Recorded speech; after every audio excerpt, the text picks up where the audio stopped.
In 2014, I was misdiagnosed with a pulled muscle. The pain never let up, and I took myself to the ER one night. I was properly diagnosed with a rectal abscess, but it took several more weeks to find out I actually had stage 4 rectal cancer. My original symptoms were just felt like I had pulled something in my low back. I was bartending, moving a heavy case of bottles. I remember grabbing my back and saying to my coworker, I don't know what I just did, but I did something really bad. Then it just turned into kind of dull ache, and it seemed to be a little bit lower. When I went to my primary care doctor, described the symptoms, she examined me, she knew my history. It all lined up to this pulled muscle. The pain by then was increasing a little bit more all the time. That's what just made me drive myself to the ER one night. When they diagnosed me with the rectal abscess, it came out of left field. I went in for a small operation.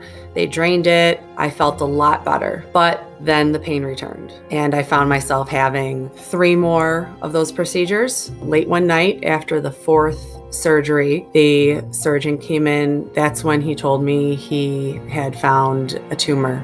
And while I shouldn't panic, he was pretty confident it was malignant. Despite all my preparations, when he told me it was cancer, I felt like a freight train had just driven through the middle of my head. He said it was a very aggressive form, and considering my age, he wanted me to throw everything we could at this.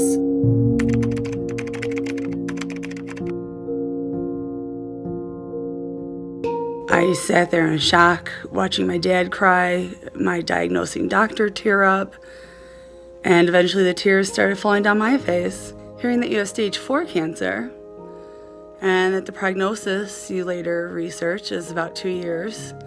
When you're 33, it's just not enough time.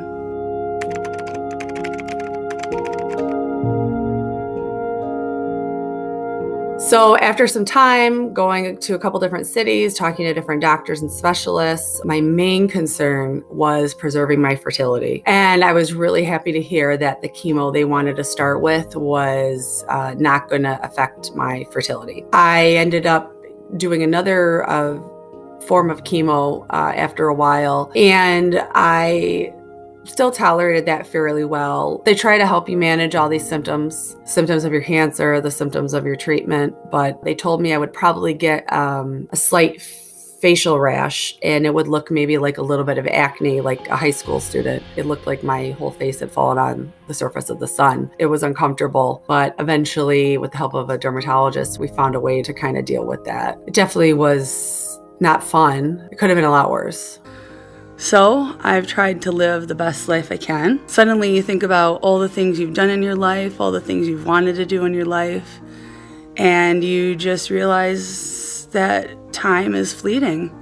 And every day that would pass, I'd think, there goes another day. Do I chalk it off on some board? Do I count down 2 years? Do I sit here and wait in fear for the last breath to be drawn?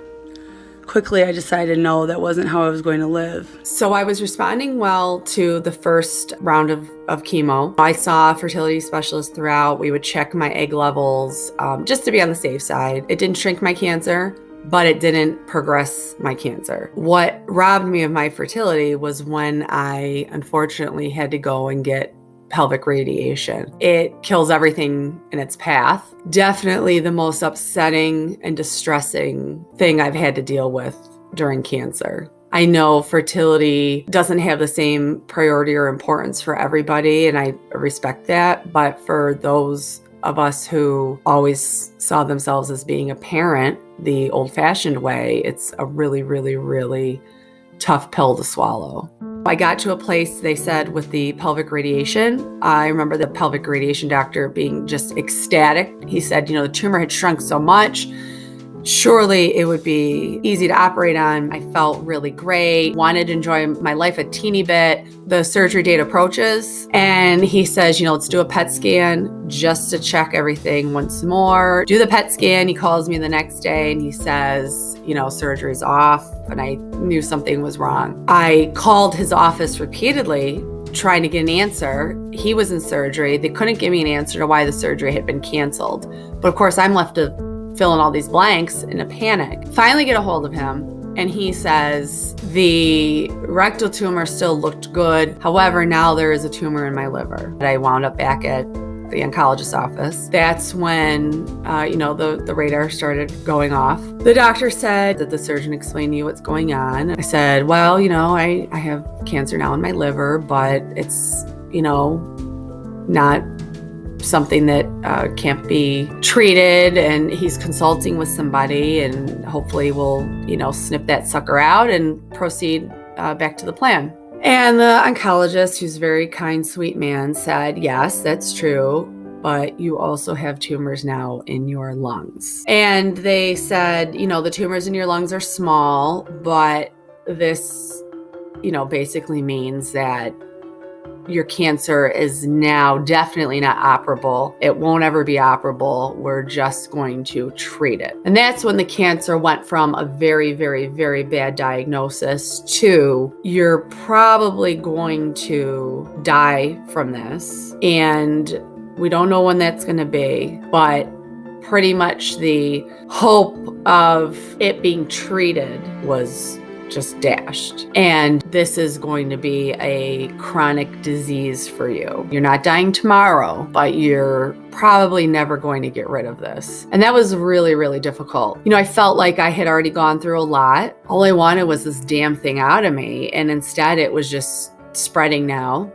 I had sacrificed my fertility for what? I had a different oncologist at this point, and he came to me and he said, I've been doing a ton of research. I've been consulting with a lot of people. There's this new thing called immunotherapy. I didn't know anything about it, and a lot of doctors didn't know anything about it. And my oncologist did a lot of research, and he presented me with this idea of getting genomic testing and seeing if there was a type of immunotherapy that could benefit me. When I asked him, hey, if I don't do it, what am I looking at? He said, I think you have a couple of months to live. The immunotherapy has taken my cancer from this is going to be something that's going to kill you at some point to let's try to make it a chronic disease to I don't even feel like a cancer patient ever anymore. I feel fantastic. It's giving me my life back. I've already lived longer than they first thought I would. All of my tumors have shrunk quite a bit, some to the point where they're almost non-detectable. And it's really made my cancer a chronic but very quiet illness. Lately through immunotherapy, I'm actually responding very well. I don't feel like a cancer patient anymore. I don't think I look like a cancer patient anymore. And I'm really looking forward to the future.